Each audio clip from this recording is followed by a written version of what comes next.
Good afternoon, everyone. I'm here today to talk to you about the guidance that's been circulated by the Portsmouth Educational Psychology team to support secondary school teachers and promote inclusive practices to engage those children with literacy difficulties.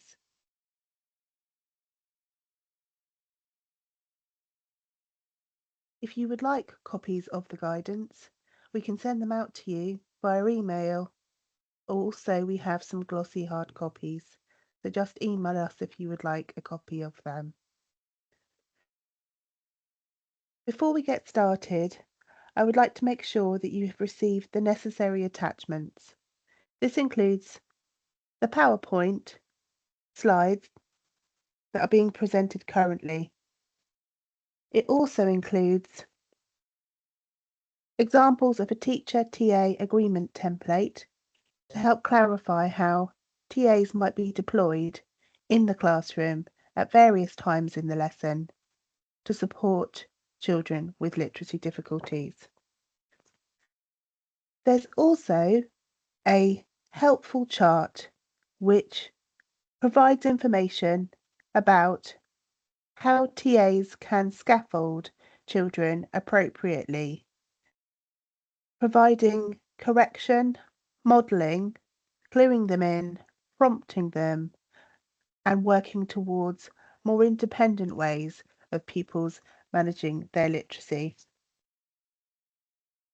We also have available a reciprocal teaching handout, which provides information about how classes can read in unison with one another, and understanding of the text can be drawn out through giving a variety of different roles within the class to support inference, prediction, and to summarize or clarify a text.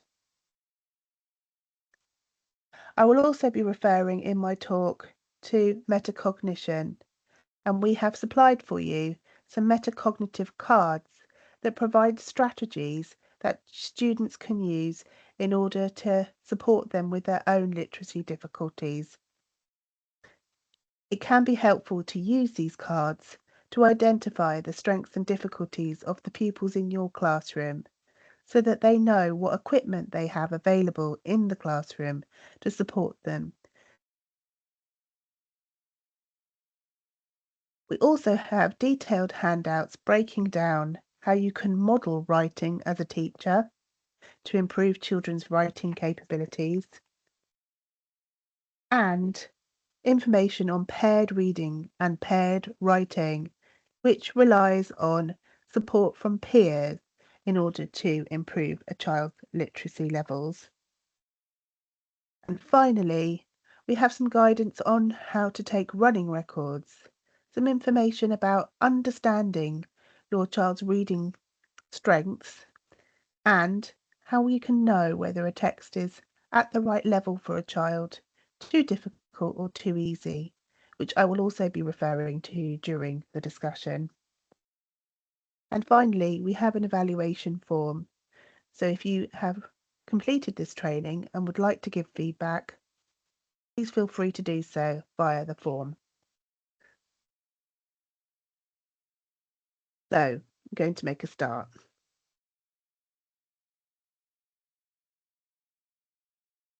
So the things that we're going to cover today include how we might spot a literacy difficulty in our classroom.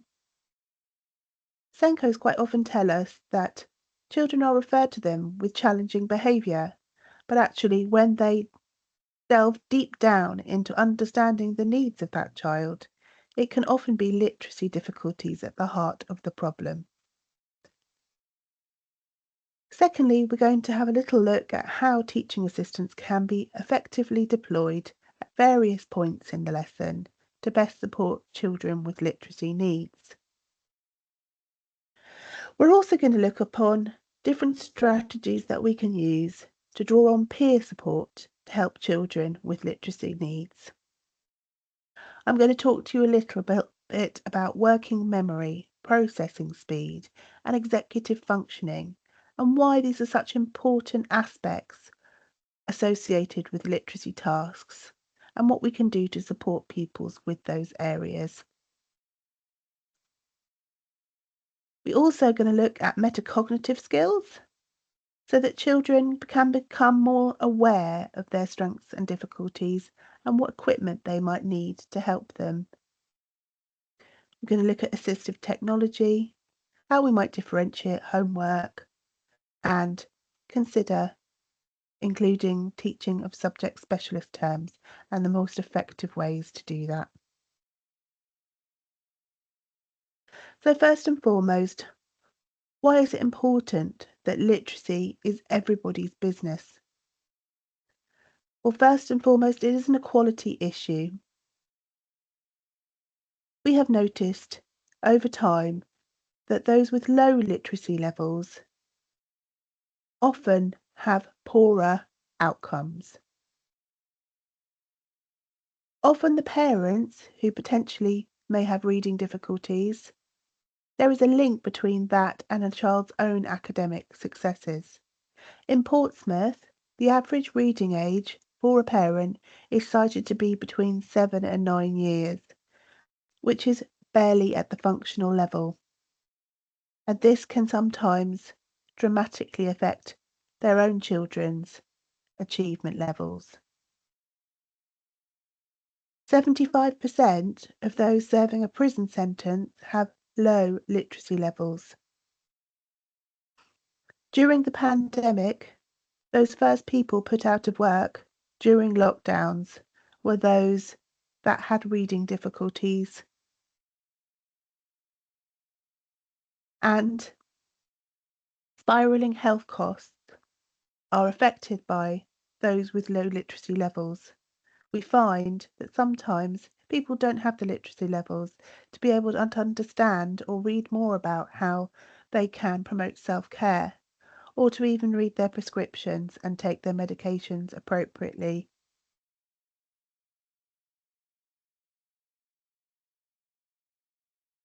During the guidance that we put together as educational psychologists for secondary schools, we went out and we spoke to Senkos about some of the barriers around making sure that literacy was supported appropriately. We also completed a survey for parents to get feedback from them, and we asked Year 7 and Year 9 pupils about how they felt their literacy could best be supported in school. What we found was that there were a lot of children that did not want to be removed from lessons. This is because they said they felt better being with their friends, or they hated getting out of a good lesson. Sometimes coming out of a lesson to support people with literacy helped, but when you got back into class, you wouldn't know what you were doing. And some who'd been doing phonics all the way through their primary school and were faced with doing yet more phonics at secondary were saying it's a waste of time. I won't improve. When it came to homework, children were saying, I don't really do homework. 6 hours is enough. Or it's not fair when I've done school. I'm not doing more work. Some would say that their mums and dads don't understand or know how to help, so they can't do it. And parents were saying that sometimes their children actively avoided doing literacy at home. Behaviour changes and they get very emotional when we try and instigate it. It would be helpful to know how best to teach it and to have the resources for it at home. We feel unsure what is best when modelling or supporting, and clear signposting of resources and reputable websites would be helpful. So here I've outlined for you some of the reasons why teaching really is everybody's business. Often in secondary schools, the lead on literacy falls to the English department. But it is really important that subject specialists know how to support and teach literacy, because that will lead to improved outcomes and performance for all children across every subject. We recognise that training on literacy development and what to look for is sometimes absent from teacher training when it actually ought to be central to it. And as I mentioned earlier, by the time it reaches the SENCO, literacy needs are often raised as behaviour concerns, and children report that being taken out of class for interventions is all right, but often we come back, we don't know what we're doing, we hate missing good lessons, and sometimes it's a waste of time because we won't improve. It's really important then that the focus is on quality first teaching to ensure that we get that right before we start taking children out of class for more targeted interventions. The Nick Hancock Bill outlined that no starfish should be left behind, and that promoted the idea that by screening every child for dyslexia, we would be able to identify a distinct group of struggling readers and writers who require interventions that are unique, distinct, and different from other poor readers and writers. Well, I hate to break it to you, spoiler alert, we can't separate these children out. Those that are dyslexic from struggling readers is not something we can separate. And also, the interventions for dyslexic children and those with literacy difficulties remain the same. Therefore, diagnosis of dyslexia does not lead to a different outcome. So, rather than a conveyor belt of individual diagnoses and recommendations, a movement towards whole school frameworks which identify need and can provide support as part of quality first teaching seems a helpful first step. Whilst in the starfish analogy it is laudable that a boy is saving one starfish at a time, which is the current diagnosis model, there are other starfish on the beach that also need to be helped. What we are really needing is some sort of coastal system that reduces the risk of them getting washed up on the beach in the first place. It should support them no matter what part of the sea they come from. The current dyslexia label can be predicted by income and class. Literacy difficulties are higher in children from families on low income. It isn't about removing the support for those who have a label, but ensuring that support is available for all. We can build effective coastal mechanisms through putting in place evidence-based approaches for teaching and supporting literacy. In places where this approach has been fully endorsed, like Essex, Cambridge, Staffordshire and Warwickshire, we have found that this approach is scalable, equitable and effective. They identify and address the needs of all, no matter what their background. No need for diagnosis, no starfish left behind.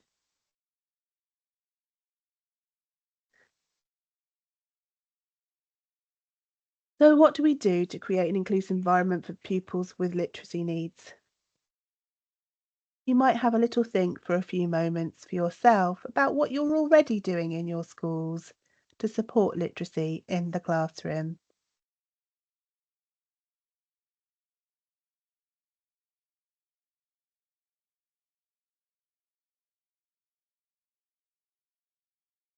So, how do we know if children need further support? We have a variety of children that respond in very different ways, acting in or acting out. And sometimes when we drill down, we find out that actually it's a literacy need at the heart of the issue. Many schools do screen for reading and writing on entry to school to understand where a child's needs are at. It can be helpful, in particular, where these are teacher assessment led. Digital assessments can be helpful, but they only highlight some of the issues. If a child is inattentive or really struggling with literacy, some of the issues might not be picked up as well as they could through teacher assessment.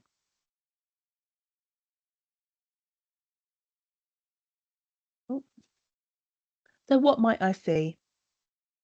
I might see limited written work, excuses to avoid reading silently or aloud, difficulties reading pupils' writing. Writing doesn't always make sense, and sometimes there are high levels of procrastination where that child doesn't always or isn't able to always show um, any writing or start doing the job.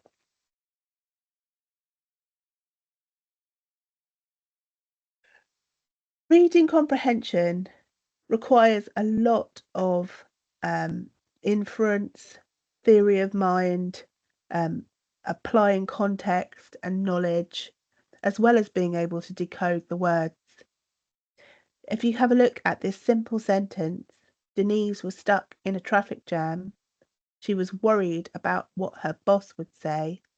This requires a lot of different skills. Understanding the key words like jar or ham and distinguishing them from jam when we're decoding is essential to help us understand.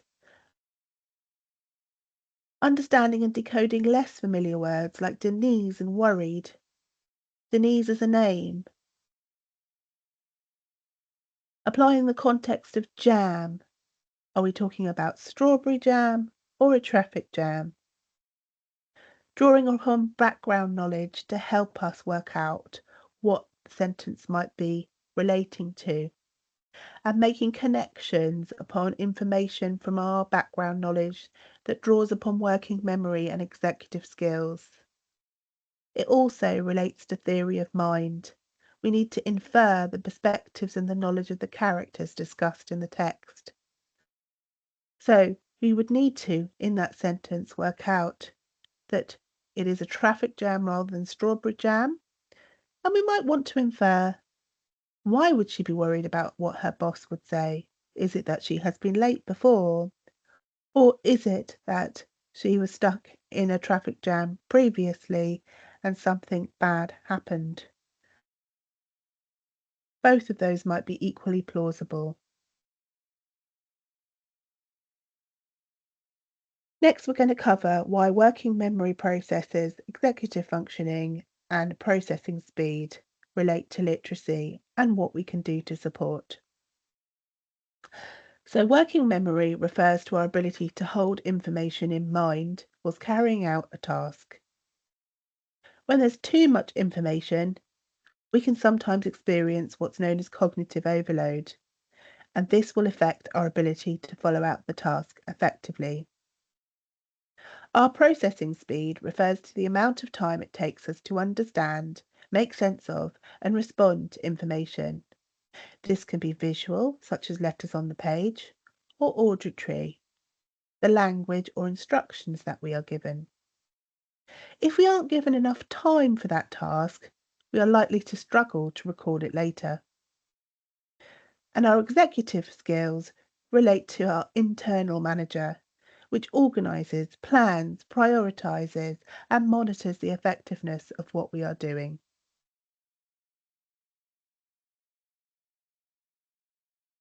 If a child is struggling with their working memory, it's really important not to create a situation where the task is so complex that it produces cognitive overload. The way to manage this is to simplify the task. We can do this in a number of ways. This can be by reducing the amount of information that's given, providing one instruction at a time, chunking the information so that we're only reading one paragraph at a time, reducing the amount of material that needs to be remembered, revisiting previous learning to see how this connects, and using structures and frameworks that break down the task. For example, a writing frame, sentence starters, and closed procedures. We can also help increase the familiarity of the reading material by directing the class to key headings and getting us to think about how what each section might contain. We might also repeat key information, provide verbal or visual emphasis to elements of the text and provide visual memory aids. We would also want to allow for deeper learning. This might be and include using fewer tasks per session and focusing on them in depth to allow consolidation. To be able to build in reflection time to check understanding. What's difficult? What's going well? What would help overcome our barriers to learning? And it may be helpful to teach a range of note-taking or mind mapping skills so that the child themselves starts to be able to summarise for themselves what has been read.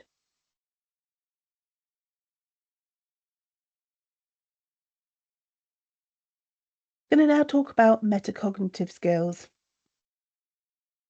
Now, in maths, in schools, I've noticed that children are very good at knowing what equipment they need to have on hand to help them.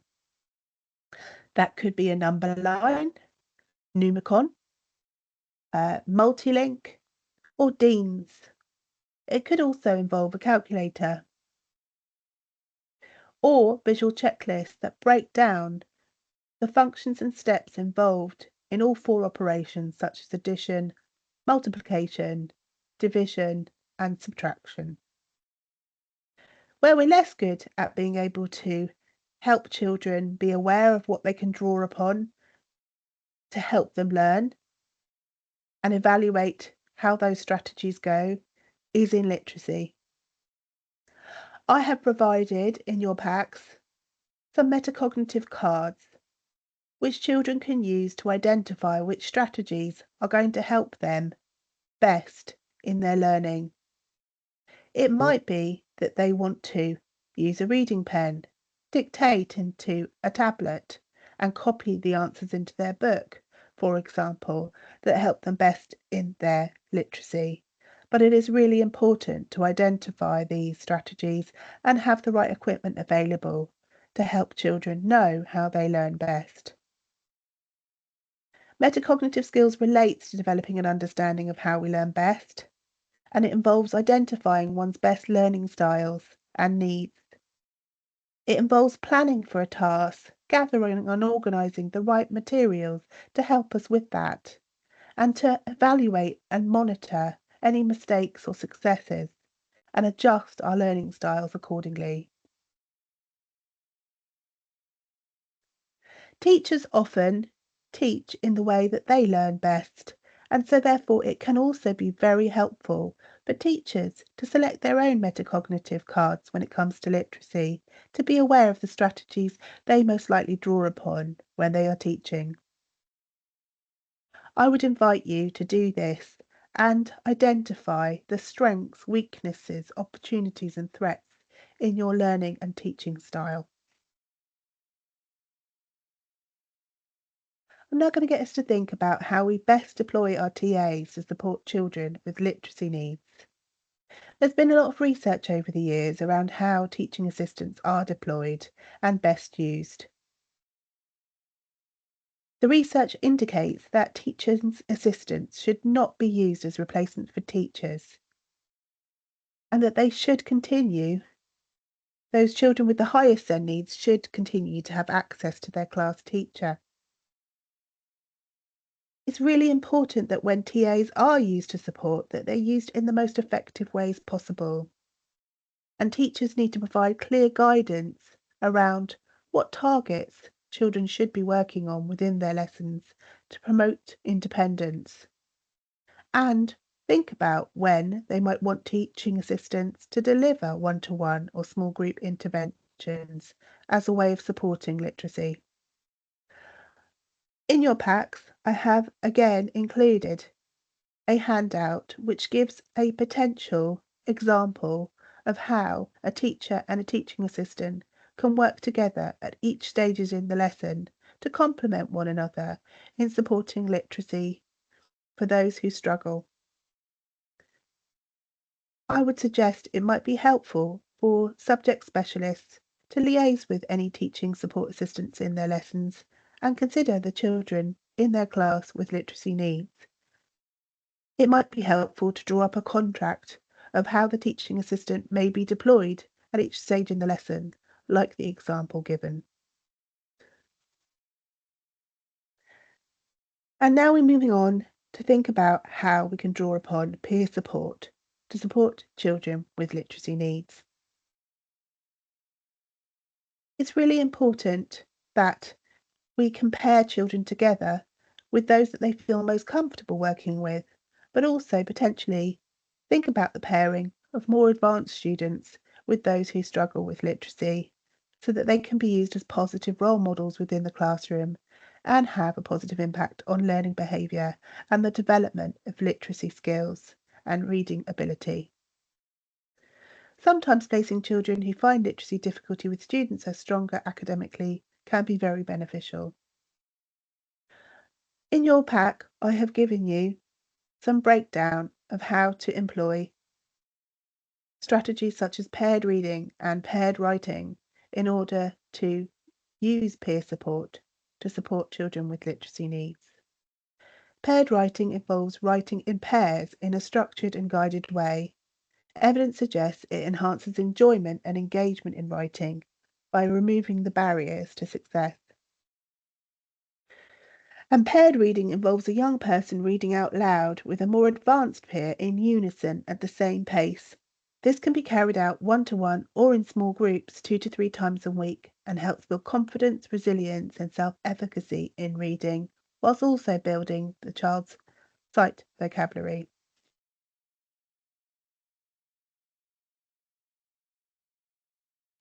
Assistive technology. What should be made available? Assistive technology supports some of the wider cognitive skills that underpin literacy. For example, working memory, processing speed, and executive function. This helps reduce the cognitive load and makes the lesson content more accessible, therefore increasing independence.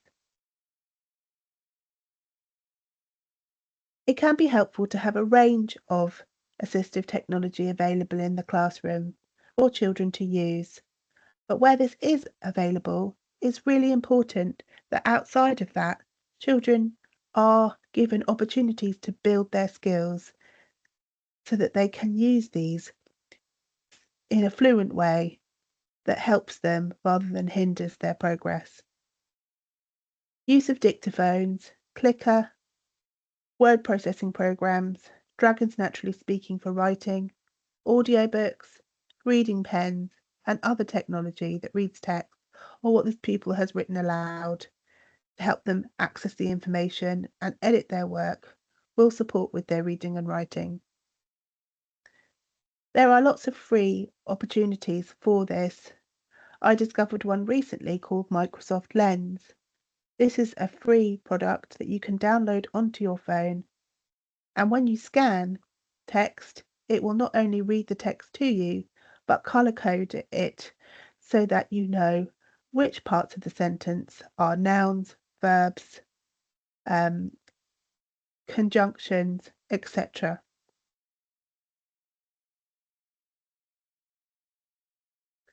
Next, we come across the rather controversial issue of homework.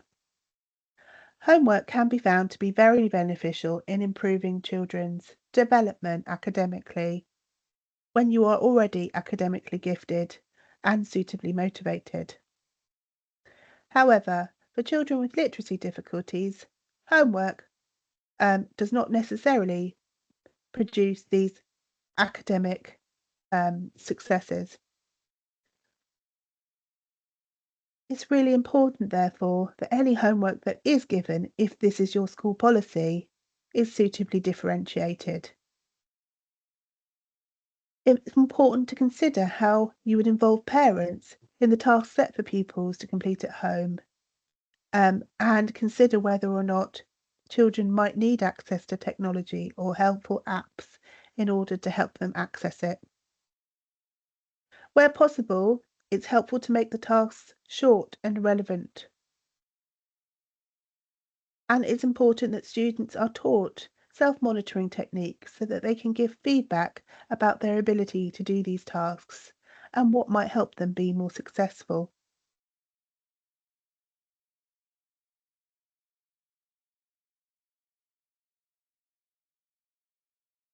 And finally, we're going to talk about how we teach subject specialist terms.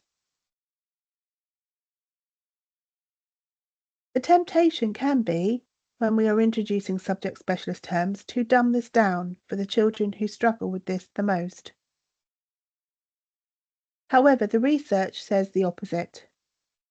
It's really important that we do not dumb down the language and that we take the time to teach the meaning of subject specialist terms. The foundation of reading comprehension comes from teaching vocabulary, grammar, and narrative skills at school entry and beyond. It's important that these subject specialist terms are understood and additional words that could mean the same thing are introduced at the same time. When children are unable to decode, they can then use contextual cues, such as the vocabulary, to help them make plausible guesses about what they are reading and its meaning. I've included for you here an example of how we might teach new vocabulary. First of all, we might want to look at it from a very shallow perspective, considering the syllables that are involved in the word, what it rhymes with, and what letters it starts and finishes with. We might want to include symbols or pictures that might represent the same thing to help the child embed their learning and process it a little deeper. They might want to think about how the world is spelt. And then they might also want to consider what its meaning is and think of other words that mean the same thing. They might want to consider putting the word in a sentence and recording the work in their book or playing a game with that word in order to help them process it more deeply.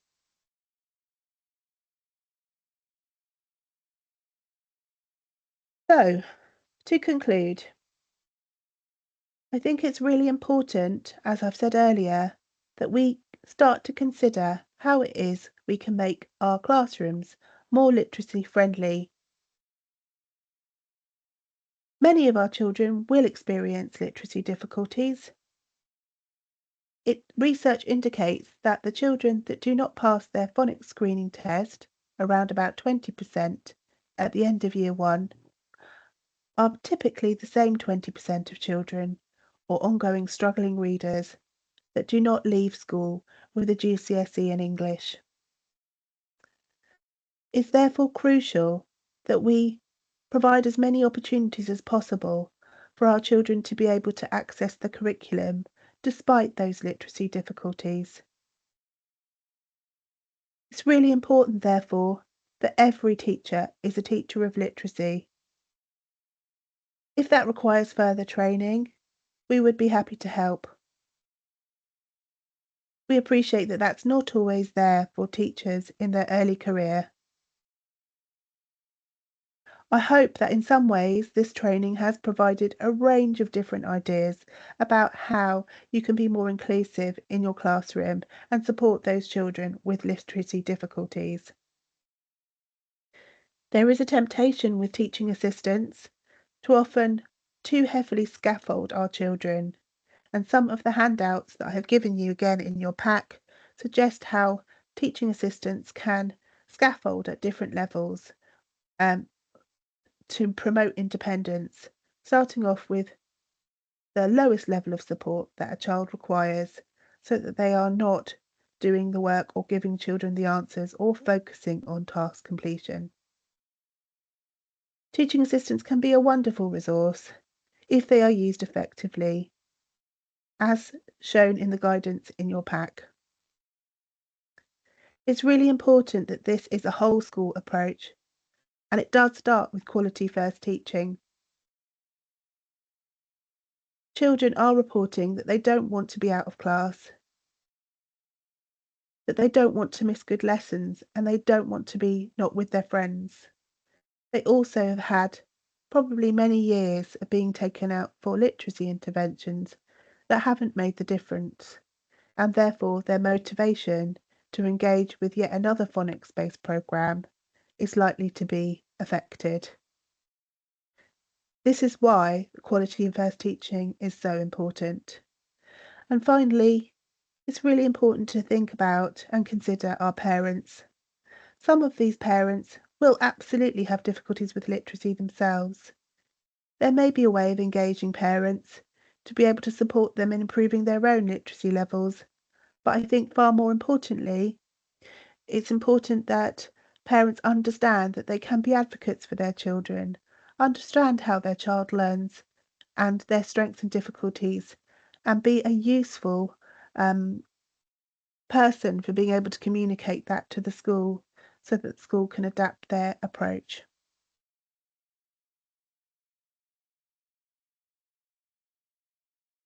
This is the first of 2 training sessions that we have offered free of charge.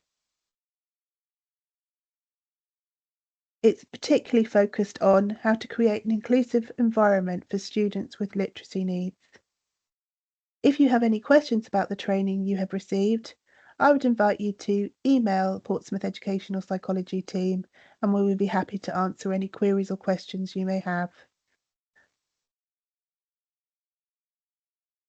In part 2, which is coming soon, we will be covering the key components of effective literacy instruction and what the research-based evidence tells us.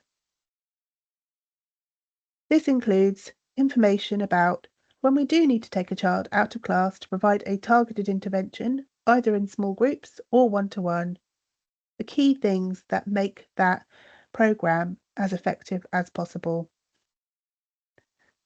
This will be followed up shortly.